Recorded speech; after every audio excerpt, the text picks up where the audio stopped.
SIR અને તેને લઈને ચાલી રહેલો વિવાદ રોકાવાનું નામ જ નથી લઈ રહ્યા.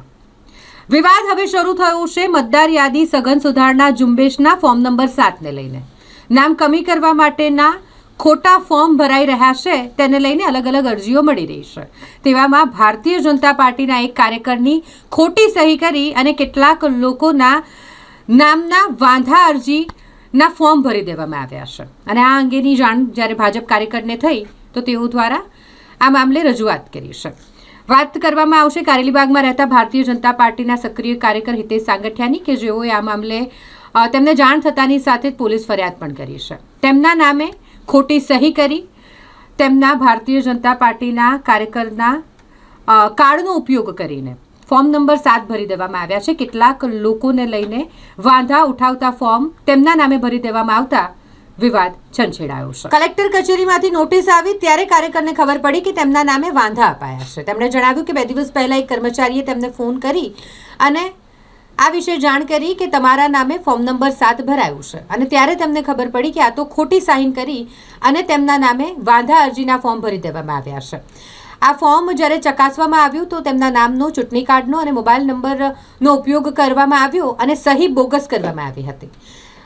વધુ જણાવતા ભારતીય જનતા પાર્ટીના કાર્યકર્તા દ્વારા જણાવવામાં આવ્યું કે તેમના નામે સૈયદપુરામાં રહેતા મેઝબીનના નામની જે મહિલા છે તેમના નામ કમી કરવા માટેનો વાંધો આપવામાં આવ્યો છે.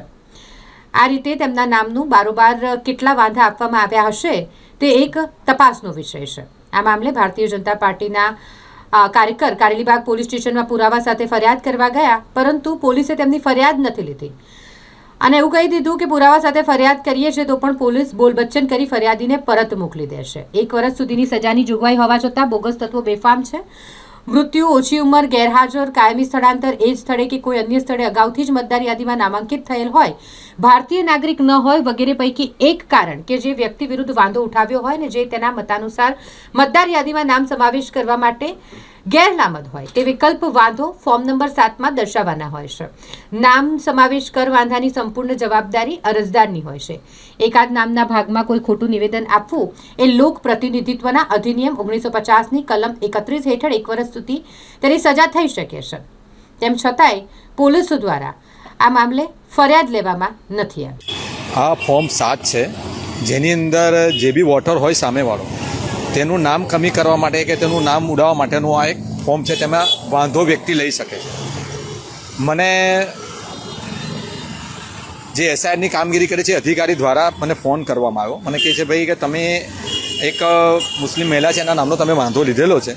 તો સાહેબ એવો કોઈ વાંધો હું એ લીધો નથી. મને કે ફોર્મ 7 તમે ભરેલું છે. મેં કીધું જો ફોર્મ 7 ભરેલું હું તો મને તમે એની કોપી મોકલો વોટ્સઅપ પર, હું જોઈ લઉં કે ફોર્મ મેં ભર્યું છે કે નથી ભર્યું.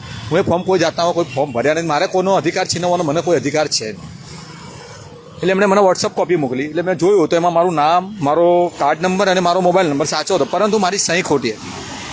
એટલે મેં એમને પૂછ્યું ભાઈ આ કેવી રીતે થયું? તો કે ભાઈ એ અમને ખબર નથી કે તમારા નામનો વાંધો મારી પાસે આવ્યો છે એટલે અમે તમને વેરિફિકેશન માટે ફોન કર્યો છે. હવે તમારા નામની અમારે નોટિસ કાઢવાની રહેશે. ભાઈ શું કામ નોટિસ કાઢવાની રહેશે? જે વાંધો હું લીધો જ નથી તેની નોટિસ કાઢવાનો સવાલ થતો જ નથી. એટલે પછી મને એમ થયું કે ના સાલું આ તો બહુ ખોટું થયું છે. આપણા નામનો વાંધો લીધો, આપણે લીધો જ નથી, એ નામનો વાંધો રજૂ થયો છે. તો હું પોલીસ સ્ટેશન ગયો હતો. પોલીસ સ્ટેશનમાં મેં ફરિયાદ કરવાની વાત કરી. સાહેબને જે હતા તે બેઠા હતા, જે અધિકારી, એમને કીધું ભાઈ મારે ફરિયાદ કરી છે, મારા નામનો ખોટો વાંધો લેવાયો છે અને મેં કોઈ આવો વાંધો લીધો નથી, મારા સહીનો ખોટો દુરુપયોગ થયો છે. સહી બી થઈ છે બી ખોટી છે. મારું કહેવું એમ છે કે કોઈ બી વ્યક્તિના નામનો વાંધો લેવાનો થતો નથી. સંવિધાને સૌને અધિકાર આપ્યા છે, એ પ્રમાણે બધા પોતપોતાની રીતે જીવે છે લોકો, બરાબર છે. તો મારું કહેવાનું એટલું જ છે કે કોઈ વ્યક્તિના નામે ખોટા વાંધા લઈને ખોટા એકબીજાને અથાડવા, અને હું બી એક સંવેદનશીલ વિસ્તારમાંથી આવું છું, હું એક હિન્દુ છું અને સામે જે વ્યક્તિ છે મુસ્લિમ વ્યક્તિ છે.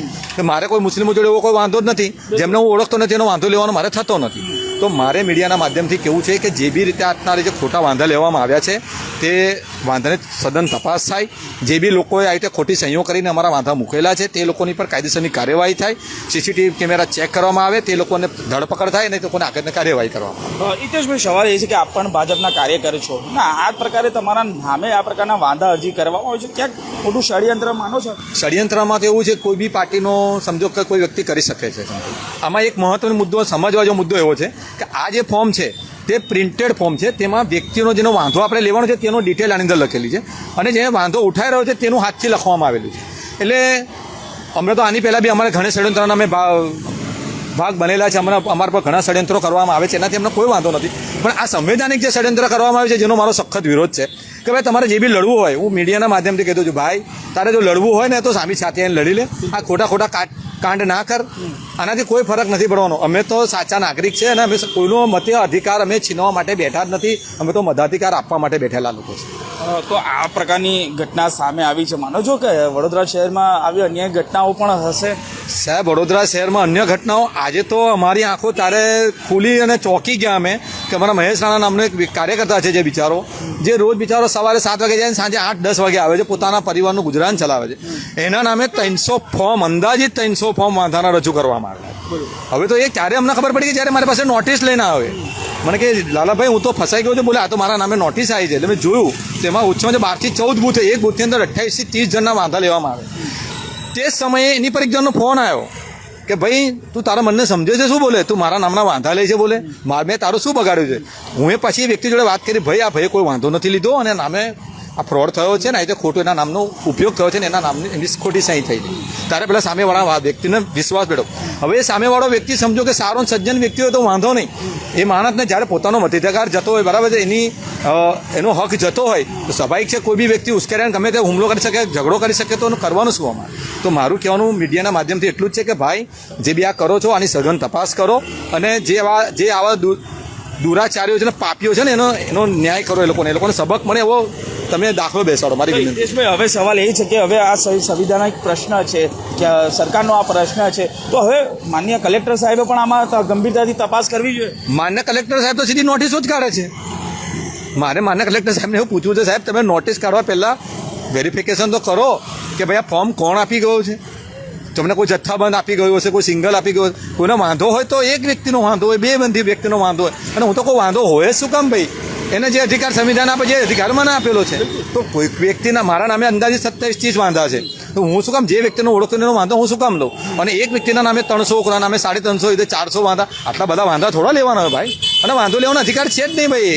એને બાબા સાહેબ ભીમરાવ આંબેડકરે જે સંવિધાનમાં અધિકાર આપેલા છે એ અધિકાર છીનવવાનો આપણે કોઈ અધિકાર જ નથી ભાઈ. તો આની સઘન તપાસ થવી જોઈએ અને જે દોષી છે એના પર કડકમાં કડક કાર્યવાહી થવી જોઈએ.